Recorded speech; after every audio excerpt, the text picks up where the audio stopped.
Vice President Kamala Harris called on Americans to join her to chart a new way forward as she accepted the Democratic nomination on the final day of the 2024 Democratic National Convention. Before you watch the full speech, here is a list of advanced vocabulary and idioms. As phrase would have it. As phrase would have it is a colloquial way of expressing something inevitable or unforeseen or coincidental in nature. It could be a good event or a bad event depending on the context. Example, he was sure of winning the race, but as fate would have it, he got stuck in the middle with his car catching fire from nowhere. Lean on. Lean on means to use someone or something to help you, especially in a difficult situation. For example, he's always had his big brother to lean on. Personify. Personify is to be a perfect example of something. Here is an example. These laws personify all that is wrong with our society today. Lose one cool. Lose one's cool means to stop being calm in an annoying or frightening situation. For example, Kenneth finally lost his cool with the photographer and threatened to hit him. Trailblazer. Trailblazer is the first person to do something or go somewhere who shows that it is also possible for other people. For example, Orville and Wilbur Wright were aviation trailblazers. Fan the flames mean to make a dangerous or unpleasant mood or situation worse. Here is an example. His speeches fan the flames of racial tension. Live within one's means. Live within one's means means to spend money only on what one can afford. For example, he began to save money when he finally learned to live within his means. Sepsis. Sepsis is a serious condition in which the body responds improperly to an infection. Out of one's mind. Out of one's mind means extremely stupid or mentally ill. Example, you must be out of mind paying £500 for one night in a hotel. At stake. At stake means in danger of being lost. For example, about 3,000 jobs are at stake if the company closes down. Be cozy up to someone. Be cozy up means to be friendly to someone with the hope of getting an advantage. For example, opponents say he has a record of cozying up to polluters and accepting their campaign donations. Thank you, please, thank you so very much. Thank you, everyone. Thank you, everyone. Thank you. Okay, let's get to business. Let's get to business. All right. So let me start by thanking my most incredible husband, Doug, for being an incredible partner to me, an incredible father to Cole and Ella, and happy anniversary, Dougie. I love you so very much. To our President Joe Biden, when I think about the path that we have traveled together, Joe, I am filled with gratitude. Your record is extraordinary, as history will show, and your character is inspiring. And Doug and I love you and Jill and are forever thankful to you both.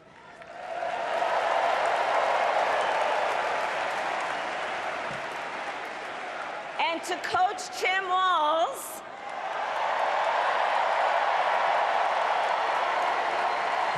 you are going to be an incredible vice president. And to the delegates and everyone who has put your faith in our campaign, your support is humbling. So, America, the path that led me here in recent weeks was no doubt unexpected. But I'm no stranger to unlikely journeys. So, my mother, our mother, Kamala Harris, had one of her own. And I miss her every day, and especially right now. And I know she's looking down smiling. I know that. So my mother was 19 when she crossed the world alone, traveling from India to California with an unshakable dream to be the scientist who would cure breast cancer. When she finished school, she was supposed to return home to a traditional arranged marriage. But as fate would have it, she met my father, Donald Harris, a student from Jamaica. They fell in love and got married, and that act of self-determination made my sister Maya and me. Growing up, we moved a lot. I will always remember that big Mayflower truck packed with all our belongings, ready to go to Illinois, to Wisconsin, and wherever our parents' jobs took us. My early memories of our parents together are very joyful ones. A home filled with laughter and music, Aretha, Coltrane, and Miles. At the park, my mother would say, "Stay close." But my father would say, as he smiled, "Run, Kamala, run. Don't be afraid. Don't let anything stop you."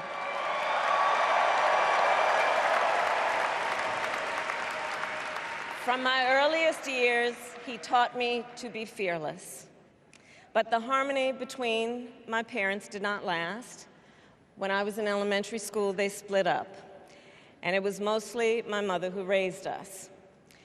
Before she could finally afford to buy a home, she rented a small apartment in the East Bay.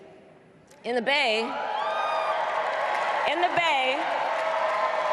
you either live in the hills or the flatlands. We lived in the flats. A beautiful working-class neighborhood of firefighters, nurses, and construction workers, all who tended their lawns with pride. My mother, she worked long hours, and like many working parents, she leaned on a trusted circle to help raise us. Mrs. Shelton, who ran the daycare below us and became a second mother. Uncle Sherman, Aunt Mary, Uncle Freddie, Auntie Chris. None of them family by blood, and all of them family by love.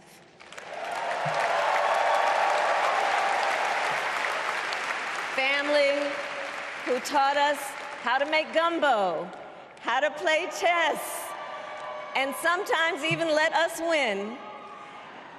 Family who loved us, believed in us, and told us we could be anything and do anything.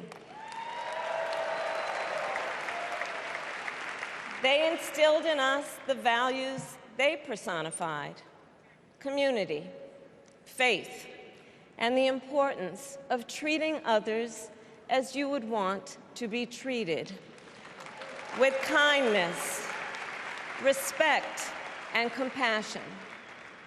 My mother was a brilliant, 5-foot-tall, brown woman with an accent. And as the eldest child, I saw how the world would sometimes treat her. But my mother never lost her cool. She was tough, courageous, a trailblazer in the fight for women's health, and she taught Maya and me a lesson that Michelle mentioned the other night. She taught us to never complain about injustice, but do something about it.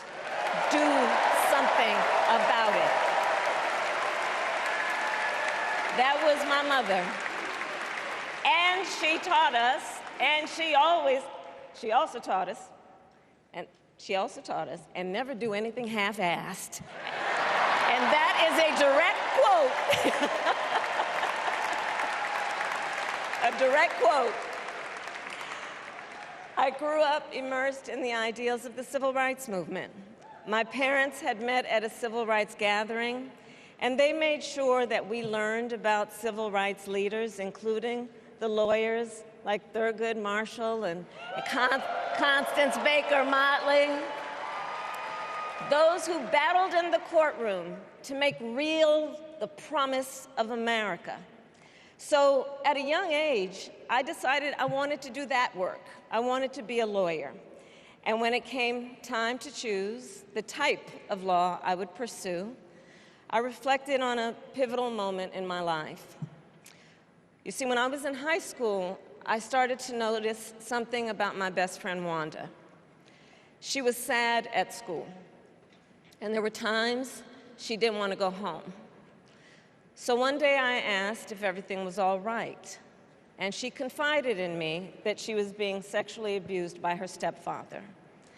And I immediately told her she had to come stay with us, and she did. This is one of the reasons I became a prosecutor, to protect people like Wanda, because I believe everyone has a right to safety, to dignity, and to justice.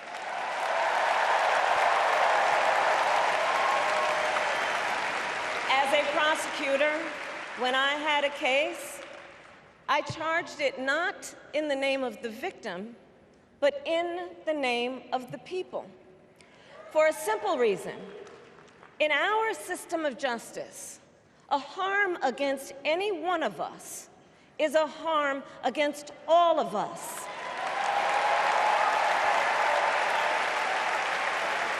And I would often explain this to console survivors of crime, to remind them no one should be made to fight alone. We are all in this together. And every day, in the courtroom, I stood proudly before a judge, and I said 5 words: Kamala Harris for the people.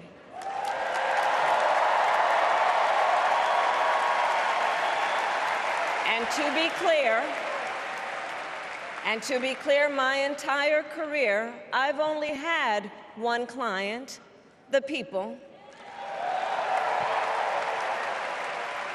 And so, on behalf of the people, on behalf of every American, regardless of party, race, gender, or the language your grandmother speaks, on behalf of my mother and everyone who has ever set out on their own unlikely journey, on behalf of Americans like the people I grew up with, people who work hard, chase their dreams, and look out for one another, on behalf of everyone whose story could only be written in the greatest nation on earth, I accept your nomination to be President of the United States of America.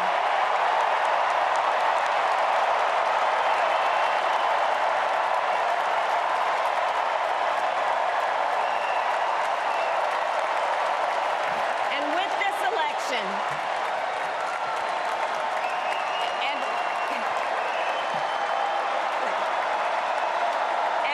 this election, our nation with this election has a precious, fleeting opportunity to move past the bitterness, cynicism, and divisive battles of the past, a chance to chart a new way forward. Not as members of any one party or faction, but as Americans. And let me say, I know there are people of various political views watching tonight, and I want you to know, I promise to be a president for all Americans. You can always trust me to put country above party and self, to hold sacred America's fundamental principles, from the rule of law to free and fair elections to the peaceful transfer of power.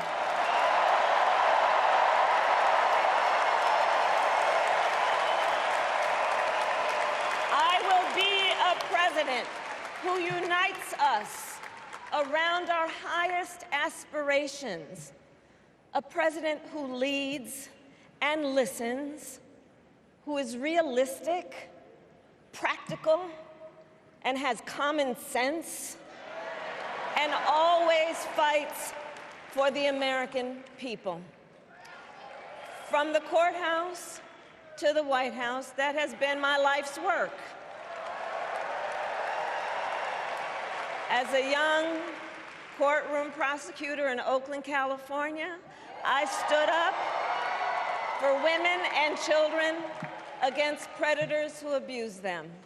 As Attorney General of California, I took on the big banks, delivered $20 billion for middle-class families who faced foreclosure, and helped pass a homeowner Bill of Rights, one of the first of its kind in the nation. I stood up for veterans and students being scammed by big for-profit colleges, for workers who are being cheated out of their wages, the wages they were due, for seniors facing elder abuse. I fought against the cartels who traffic in guns and drugs and human beings, who threaten the security of our border and the safety of our communities. And I will tell you, these fights were not easy, and neither were the elections that put me in those offices. We were underestimated at practically every turn, but we never gave up, because the future is always worth fighting for.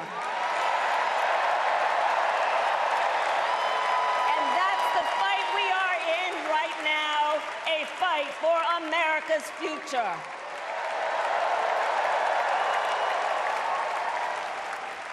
Fellow Americans, this election is not only the most important of our lives, it is one of the most important in the life of our nation.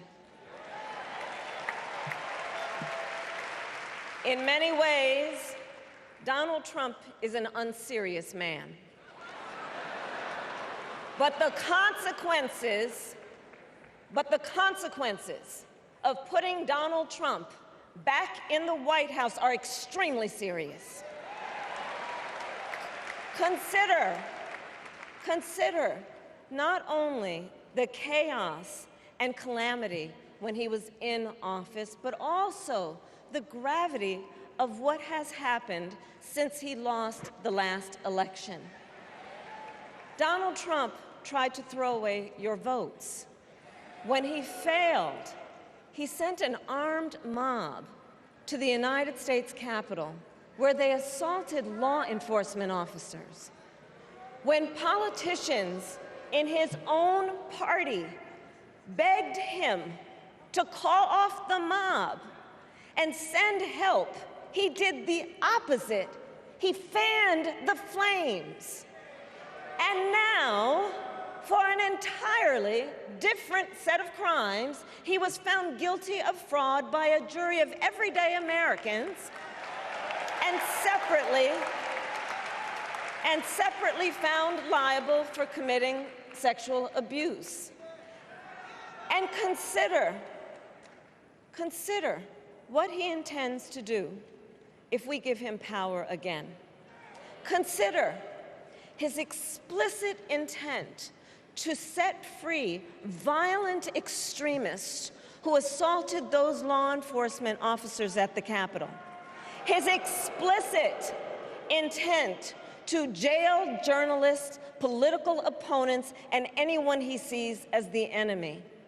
His explicit intent to deploy our active duty military against our own citizens.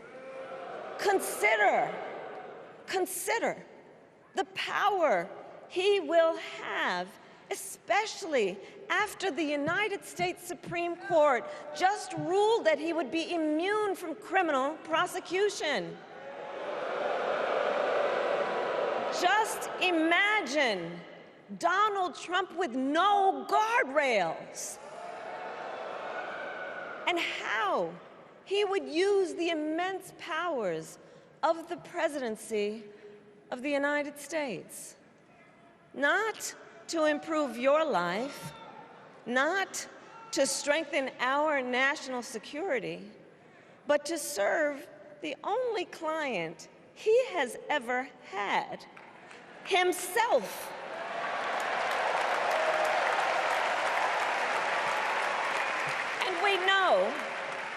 And we know what a second Trump term would look like. It's all laid out in Project 2025, written by his closest advisors, and its sum total is to pull our country back to the past.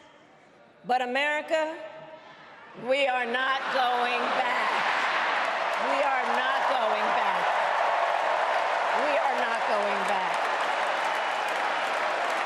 We are not going back to when Donald Trump tried to cut Social Security and Medicare. We are not going back to when he tried to get rid of the Affordable Care Act, when insurance companies could deny people with pre-existing conditions. We are not going to let him eliminate the Department of Education that funds our public schools. We are not going to let him end programs like Head Start that provide preschool and childcare for our children. America, we are not going back.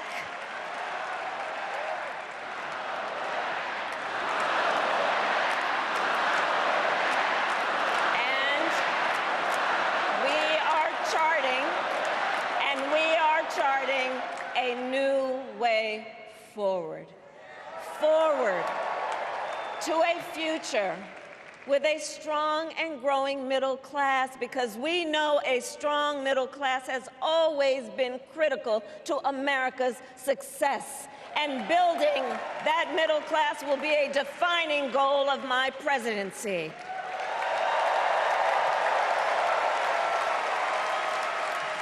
And I'll tell you, this is personal for me. The middle class is where I come from. My mother kept a strict budget.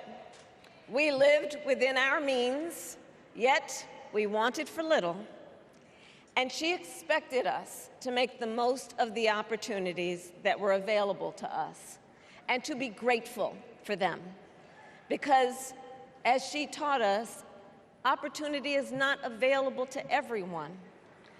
That's why we will create what I call an opportunity economy where everyone has the chance to compete and a chance to succeed. Whether you live in a rural area, small town, or big city. And as president, I will bring together labor and workers and small business owners and entrepreneurs and American companies to create jobs, to grow our economy, and to lower the cost of everyday needs like health care and housing and groceries. We will provide access to capital for small business owners and entrepreneurs and founders. And we will end America's housing shortage. Social Security and Medicare. Now compare that to Donald Trump, because I think everyone here knows he doesn't actually fight for the middle class. He doesn't actually fight for the middle class. Instead, he fights for himself and his billionaire friends. And he will give them another round of tax breaks that will add up to $5 trillion to the national debt. And all the while, he intends to enact what in effect is a national sales tax, call it a Trump tax, that would raise prices on middle-class families by almost $4,000 a year. Well, instead of a Trump tax hike, we will pass a middle-class tax cut that will benefit more than 100 million Americans.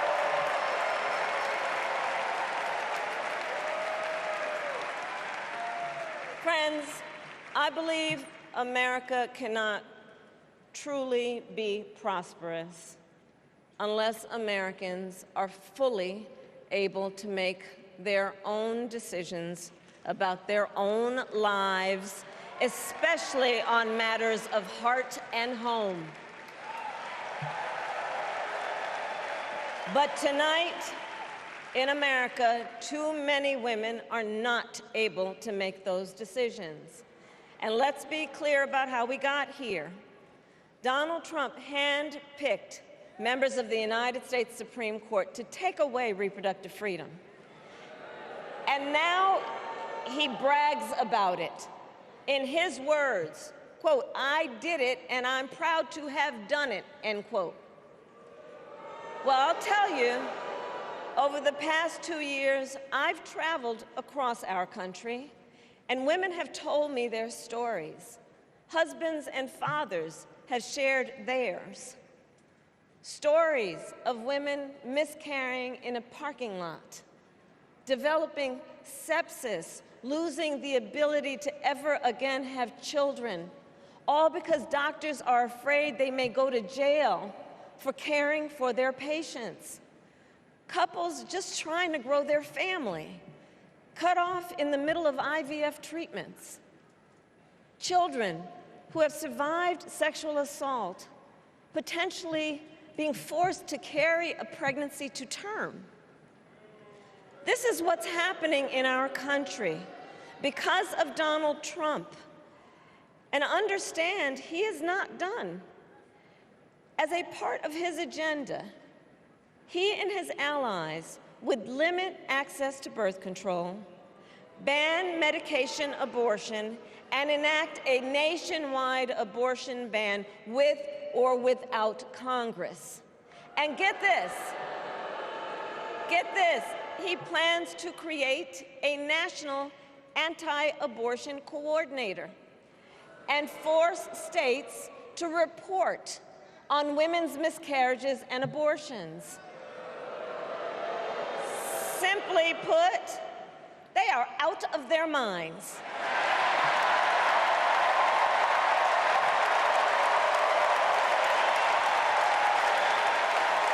And one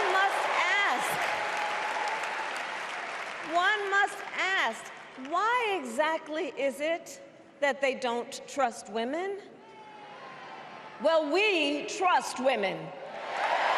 We trust women.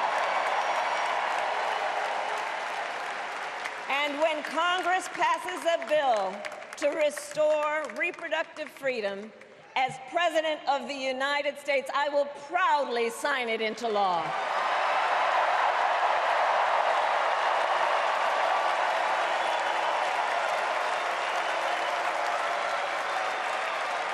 In this election, many other fundamental freedoms are at stake. The freedom to live safe from gun violence in our schools, communities, and places of worship. The freedom to love who you love openly and with pride. The freedom to breathe clean air and drink clean water and live free from the pollution that fuels the climate crisis. and the freedom that unlocks all the others the freedom to vote. With this election, we finally have the opportunity to pass the John Lewis Voting Rights Act and the Freedom to Vote Act.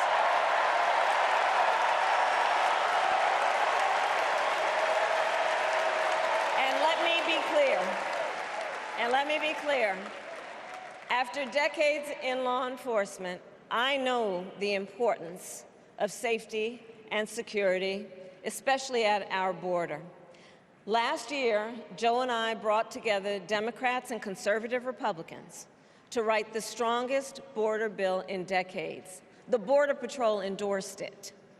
But Donald Trump believes a border deal would hurt his campaign. So he ordered his allies in Congress to kill the deal. Well, I refuse to play politics with our security, and here is my pledge to you. As president, I will bring back the bipartisan border security bill that he killed, and I will sign it into law. I know we can live up to our proud heritage as a nation of immigrants and reform our broken immigration system. We can create an earned pathway to citizenship and secure our border.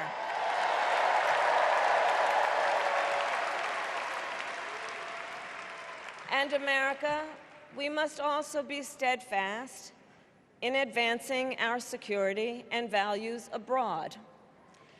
As Vice President, I have confronted threats to our security, negotiated with foreign leaders, strengthened our alliances, and engaged with our brave troops overseas.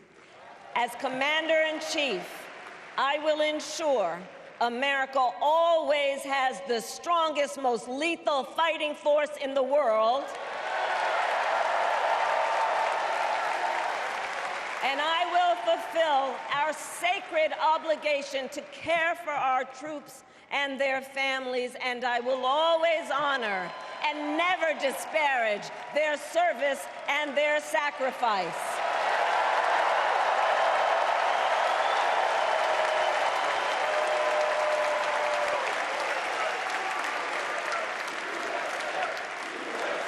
I will make sure that we lead the world into the future on space and artificial intelligence, that America, not China, wins the competition for the 21st century, and that we strengthen, not abdicate, our global leadership.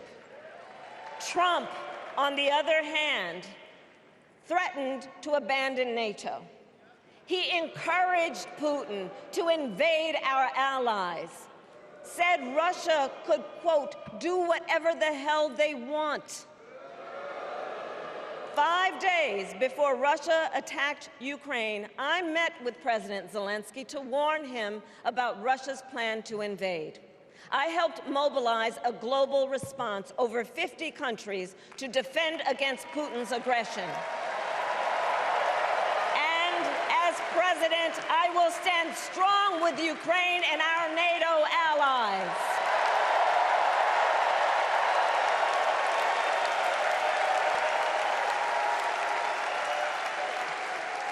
With respect to the war in Gaza, President Biden and I are working around the clock, because now is the time to get a hostage deal and a ceasefire deal done.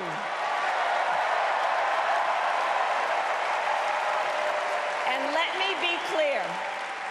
let me be clear, I will always stand up for Israel's right to defend itself, and I will always ensure Israel has the ability to defend itself, because the people of Israel must never again face the horror that a terrorist organization called Hamas caused on October 7,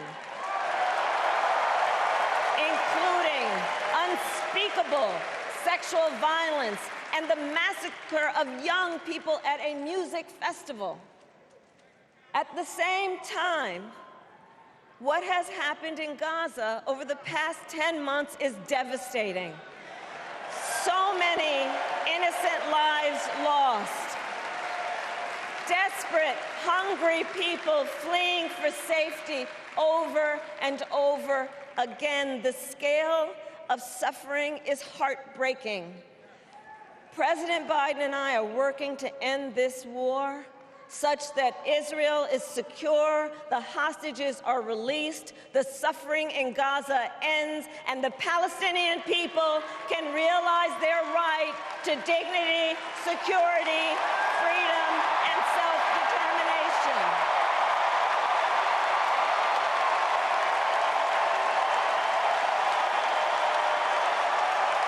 And know this, I will never hesitate to take whatever action is necessary to defend our forces and our interests against Iran and Iran-backed terrorists. I will not cozy up to tyrants and dictators like Kim Jong-un who are rooting for Trump,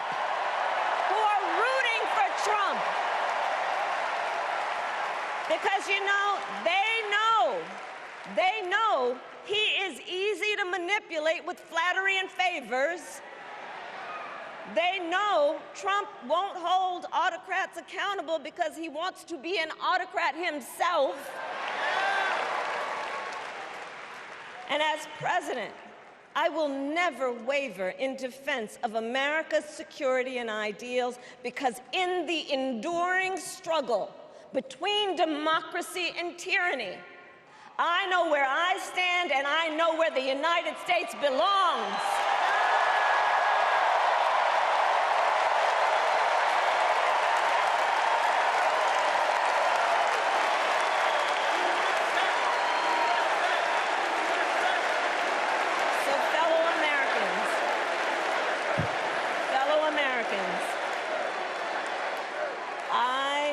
I love our country with all my heart.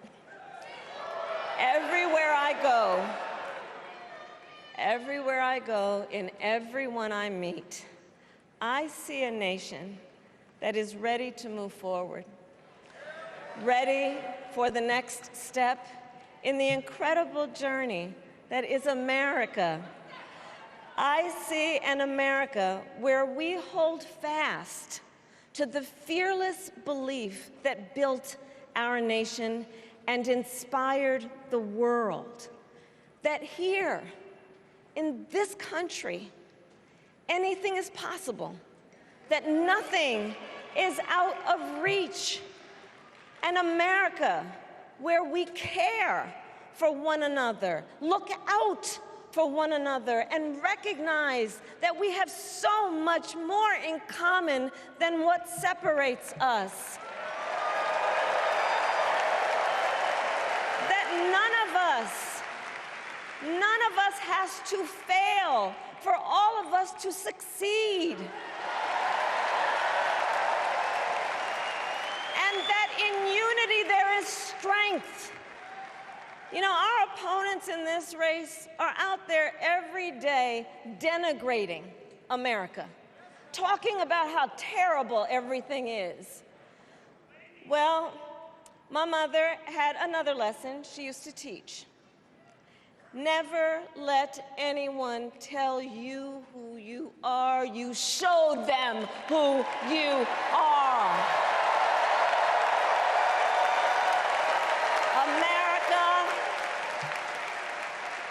Let us show each other and the world who we are and what we stand for. Freedom, opportunity, compassion, dignity, fairness, and endless possibilities.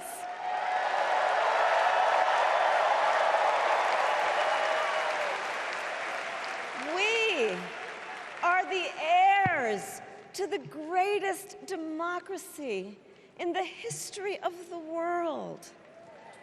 And on behalf of our children and our grandchildren and all those who sacrificed so dearly For our freedom and liberty, we must be worthy of this moment.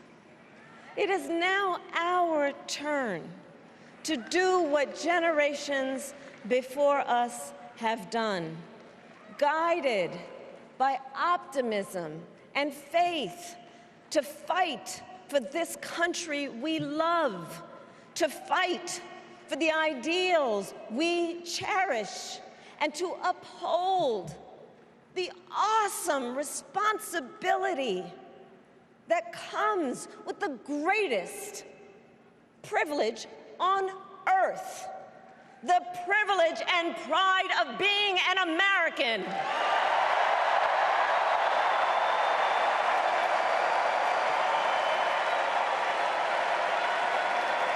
So let's get out there, let's fight for it, let's get out there, let's vote for it, and together, let us write the next great chapter in the most extraordinary story ever told.